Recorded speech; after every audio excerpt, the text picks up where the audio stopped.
All right, so the big statement coming in this hour, Quad announcing initiatives for critical minerals, energy security, port infra, as well as maritime surveillance. The statements that you just heard from the Quad partners as the summit takes place in New Delhi.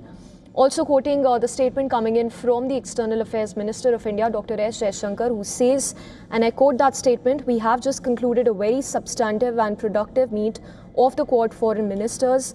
Much of the discussions and indeed the bilateral exchanges were devoted to the current state of the world. Being Quad, we naturally focused on issues of particular relevance to the Indo-Pacific region."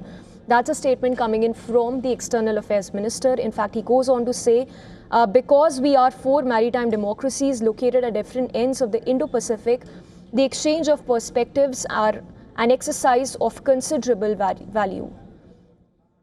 Let's quickly go across to Siddhant, who has more details. Siddhant, the big takeaway coming in, Quad announcing initiatives for critical minerals, energy security, maritime surveillance. Take us through the finer details.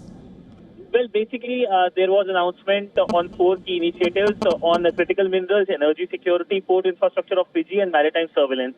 Now, what is significant is that there is no mention of the Quad summit, when it will happen. Of course, the Quad foreign ministers did not take any questions as well, but emphasized on how Quad is a forum of practical cooperation.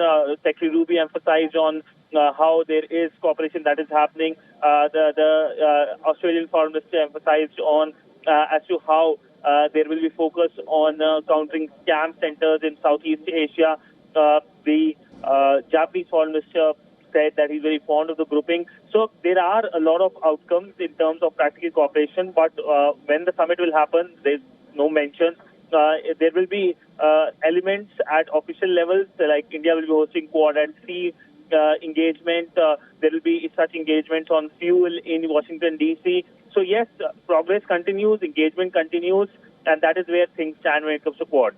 Yes, Siddhant, just quickly, if you can give us a broader understanding about how important is this collaboration among the Quad partners at this juncture in the backdrop of the geopolitical headwinds?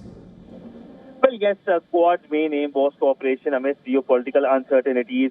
4 Quad countries coming together, the large maritime countries, democratic countries coming together. In the past, there was cooperation on COVID. 2004, when the first time all these 4 countries came together, focus was on humanitarian support. That continues as well.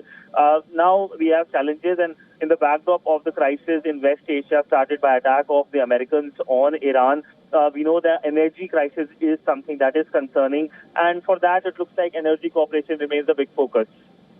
Yes. Siddhant, also for the benefit of our viewers, once again, if you can take us through the key statements that came in from the foreign ministers in this joint briefing. Well, the big focus on the initiatives that have been announced, 4 key initiatives on critical minerals, energy security, port infrastructure, especially for Pacific countries like Fiji, and maritime surveillance in the Indian Ocean. That means there will be more information sharing between these countries, especially when it comes to maritime domain for commercial areas. And other than that, overall assessment on as to how these 4 countries can work together to cooperate further in a range of issues, and emphasis on unity. All right, Siddhant, we leave it at that. We will, of course, keep connecting with you to get us more details as and when they trickle in. For now, we shift focus.